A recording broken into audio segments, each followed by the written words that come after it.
پاسداران انقلاب کا کویت، بحرین، اردن، عراق اور کردستان میں امریکی اڈوں اور تنصیبات پر نئے حملوں کا دعویٰ۔ پاسداران انقلاب کے مطابق اردن کے الارزق ایئر بیس پر حملے میں متعدد امریکی لڑاکا طیاروں اور اہلکاروں کی بیرکس کو نشانہ بنایا گیا، جبکہ اربیل میں امریکی فوجی مقامات، پیٹریاٹ دفاعی نظام اور ایک جاسوسی غبارہ تباہ کرنے کا دعویٰ بھی کیا گیا ہے۔ کویت کے العدیری کیمپ میں امریکی اسلحے اور ساز و سامان کے 3 ڈپو اور بحرین میں امریکی 5ویں بحری بیڑے کے ہیڈ کوارٹر کی واچ ٹاور کو نشانہ بنانے کا دعویٰ۔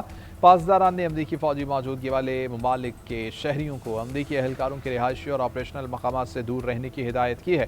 دوسری جانب ایرانی وزارت صحت کے مطابق 27 جون سے امریکی حملوں میں 59 افراد شہید، 666 زخمی ہو چکے۔ حکومت کا مسلسل 5ویں روز مہنگائی کا نیا وار۔ پیٹرول کی قیمت میں 3 روپے 66 پیسے اور ڈیزل کی قیمت میں 4 روپے 80 پیسے فی لیٹر کا اضافہ۔ پیٹرول کی نئی قیمت 335 روپے 18 پیسے فی لیٹر پر آ گئی ہے، جبکہ ڈیزل 383 روپے 46 پیسے کا فی لیٹر ملے گا۔ اوگرا نوٹیفیکیشن کے مطابق نئی قیمتوں کا اطلاق 25 جولائی تک کے لیے کیا گیا ہے۔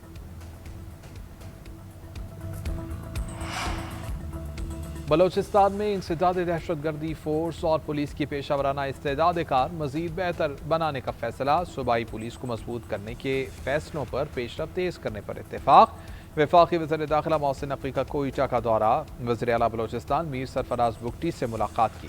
وفاقی وزیر داخلہ اور وزیر اعلیٰ کی زیر صدارت بلوچستان میں امن و امان سے متعلق اعلیٰ سطح کا اجلاس بھی ہوا۔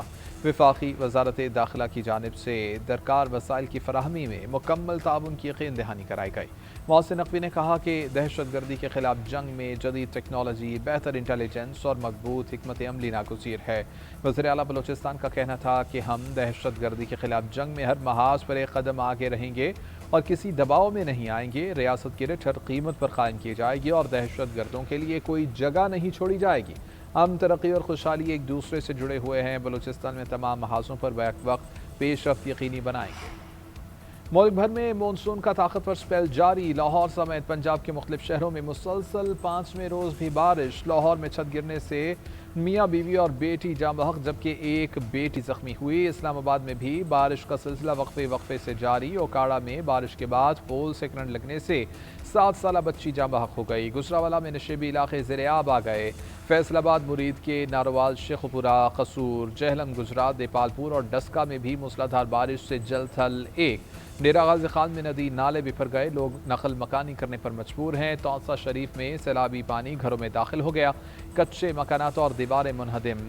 جنوبی وزیرستان میں سیلابی ریلوں میں 3 کازوے بہہ گئے۔ بلوچستان کے ضلع کوہلو، سبی اور گردونواہ میں سیلابی ریلیں۔ خیبر پختونخوا میں بارشیں اور فلیش فلڈنگ، لینڈ سلائیڈنگ سے شارع بلتستان بھی بند ہے۔ D G P D M A کے مطابق دریائے جہلم اور منگلہ میں پانی کا بہاؤ معمول کے مطابق ہے اور دریائے راوی اور ستلج میں بھی پانی دوبارہ نارمل ہو گیا ہے۔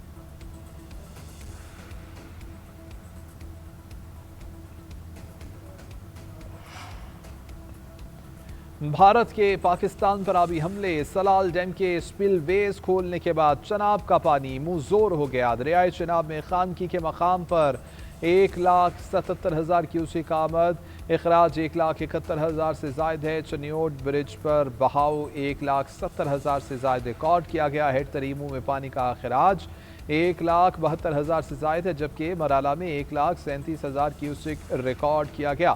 خانکی اور قادر آباد بیراجز پر درمیانے درجے کا سیلاب ہے۔ دریائے سندھ تربیلا کے مقام پر بہاؤ 3,10,000 ہے۔ دریائے جہلم منگلہ پر 76,000 کیوسیک کا ریلا گزر رہا ہے۔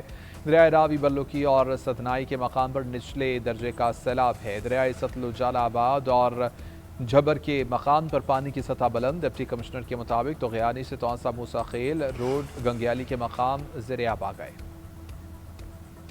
میئر کراچی مرتضی وہاب کا بارش کے بعد شہر کے مختلف علاقوں کا دورہ۔ نکاسی آب کے لیے شہر بھر میں تعینات مشینری اور عملے کی کارکردگی کا جائزہ لیا۔ مرتضی وہاب کا کہنا تھا کہ کراچی میں رین ایمرجنسی نافذ کر دی گئی ہے۔ میونسپل سروسز اور محکمہ انجینئرنگ کا عملہ شہر بھر میں ہائی الرٹ ہے۔ شہریوں کی مدد کے لیے سٹی وارڈن کا عملہ بھی شاہراہوں پر تعینات رہے گا۔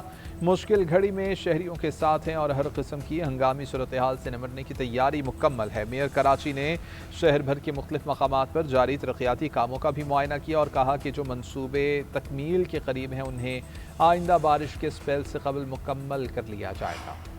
آزاد کشمیر قانون ساز اسمبلی کے پہلے مرحلے کے الیکشن انتخابی مہم میں چند گھنٹے باقی رہ گئے۔ میرپور ڈویژن کے 3 اضلاع کے 13 حلقوں میں 27 جولائی کو پولنگ ہوگی۔ انتخابی سامان کی ترسیل کل کی جائے گی۔ میرپور، کوٹلی اور بھمبر کے 13 حلقوں میں مسلم لیگ نون، پیپلز پارٹی اور IPP سمیت مختلف جماعتوں اور آزاد حیثیت میں 296 امیدوار میدان میں ہیں۔ مجموعی طور پر رجسٹرڈ ووٹرز کی تعداد 14,01,439 ہے۔ میرپور ڈویژن میں 2,454 پولنگ اسٹیشنز قائم کیے گئے ہیں۔ چیف الیکشن کمشنر کا انتخابات کی سیکیورٹی اور دیگر انتظامات پر اطمینان کا اظہار۔ میٹنگ سے خطاب کرتے ہوئے کہا کہ مرحلہ وار انتخابات پر تحفظات بے بنیاد ہیں۔ آزاد کشمیر میں شفاف اور غیر جانبدارانہ انتخابات کے لیے پرعزم ہے۔ پنجاب میں ہزاروں کلومیٹر سڑکیں بن رہی ہیں۔ وزیر اعلیٰ پنجاب مریم نواز کی گرین بسیں کوٹلی میں بھی جائیں گی۔ آزاد کشمیر میں میڈیکل ڈسٹرکٹس، کارڈیولوجی سینٹرز قائم ہوں گے۔ مریم اورنگزیب کا کہنا ہے کہ مسلم لیگ نون نے آزاد کشمیر میں سڑکوں کے جال بچھائے ہیں۔ شیروں کا جذبہ پیسوں سے خریدا نہیں جا سکتا۔ یقین ہے کہ نواز شریف کے شیر کسی جھانسے میں نہیں آئیں گے۔ مسلم لیگ نون کی قیادت حقیقی معنوں میں عوام کی امنگوں کی ترجمان ہے۔ MQM پاکستان نے آزاد کشمیر میں مقیم مہاجرین کی نشست پر نون لیگ کی حمایت کا اعلان کر دیا۔ MQM رہنما ڈاکٹر فاروق ستار اور مسلم لیگ سندھ کے صدر بشیر میمن نے مشترکہ نیوز کانفرنس میں اعلان کیا۔ فاروق ستار نے کہا کہ MQM کی امیدوار سیدہ سائمہ فرید پچھلے 3 ماہ سے انتخابی مہم چلا رہی تھیں۔ وہ اب نون لیگی امیدوار کو سپورٹ کریں گی۔ امید ہے کہ دونوں جماعتوں کا یہ اتحاد آزاد کشمیر میں حکومت سازی کی راہ ہموار کرے گا اور وہاں بھی ایک مؤثر شراکت داری قائم ہوگی۔ نون لیگ کے وفد نے بھی آزاد کشمیر میں مشترکہ فیصلوں اور حکومت سازی میں MQM کو شامل رکھنے پر اتفاق کیا۔ نائب وزیر اعظم اسحاق ڈار کی بیلاروس کے وزیر خارجہ سے SCO اجلاس کے موقع پر ملاقات۔ بیلاروسی وزیر خارجہ کی خطے میں امن و استحکام کے لیے پاکستان کی کوششوں کی تعریف۔ وزراء خارجہ نے علاقائی صورتحال اور باہمی دلچسپی کے امور پر تبادلہ خیال کیا۔ پاکستان بیلاروس مشترکہ وزارتی کمیشن کا 9واں اجلاس 11 اور 12 اگست کو اسلام آباد میں بلانے پر اتفاق کیا اور اقتصادی اور تجارتی تعاون کے نئے مواقع تلاش کرنے پر بھی زور دیا گیا۔ دوسری جانب اسحاق ڈار کی SCO اجلاس کے موقع پر قازقستان کے نائب وزیر اعظم یرمیک کوشیر بایف سے ملاقات۔ 2 طرفہ دورے کے بعد تعلقات میں مثبت پیش رفت کا جائزہ لیا گیا۔ تجارت، سرمایہ کاری، ٹرانسپورٹ اور علاقائی روابط، توانائی، عوامی روابط اور کثیر الجہتی فورمز پر تعاون کو مزید فروغ دینے پر اتفاق۔